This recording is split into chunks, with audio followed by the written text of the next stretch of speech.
Filter effects in Photoshop are fun to do, but they do require some time to come up with something different to everyone else.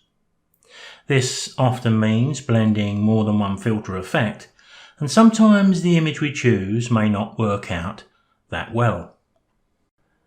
What I often do to overcome this in Photoshop is to create broadly what I want to achieve, but record it as an action. I'll link to my actions video below. I can apply the effect to images with just a button press, F10 in this case. If I like what I see, then I can start again with a bit more of a hands-on approach. This is the image I've chosen to proceed with. If you touch the F12 key, it'll revert back to the previously saved version, a nice shortcut. Now if you look over on the right hand side to the layers, I need 3 layer copies of this, or 2 more than what I've got. Control J will do that. I'm going to turn off the top 2, and on this one I'm going to remove the lock, but I'm going to change this into a smart filter. We can do that from the filter menu, but we can also right click and just choose convert to a smart object. Now I need to go to my filters in Photoshop. The filter I want is in the artistic and it's called plastic wrap. Now I'm going to right click and fit this on screen.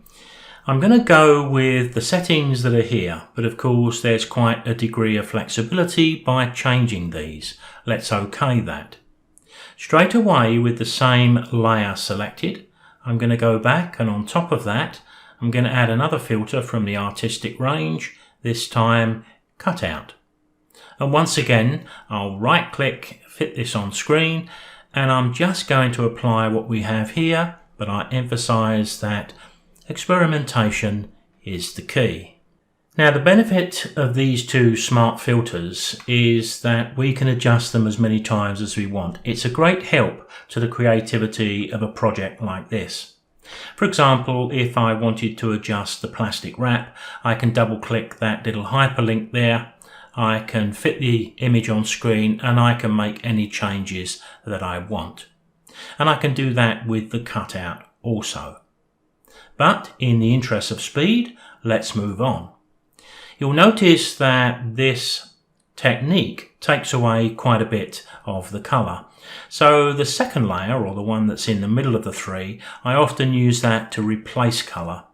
Select the layer, go to the blend modes and choose colour.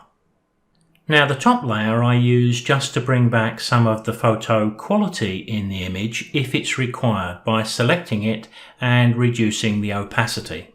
Let me just zoom in a little bit so we can see a little bit easier. But if I take the opacity completely off, there's the filter effect. So if we just want to temper the effect a little bit, this is a nice easy way to do it. Let's assume that I do.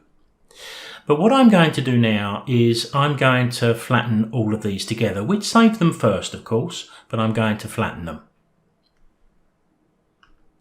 Because the final steps is I would often take this image back into Adobe Camera Raw's filter. I'm going to hit Ctrl-0 to fit this on screen. Let's go to Filter and Camera Raw Filter. Because here I can just apply a little more contrast colour if necessary. Now I'd like to see a little bit more in the black, so I'm going to drop the blacks down to give it a bit of punch, maybe spread the whites to put a bit of contrast in, and maybe just a touch of vibrance. I don't think I need too much more than that, and I can OK that and open that back up into Photoshop.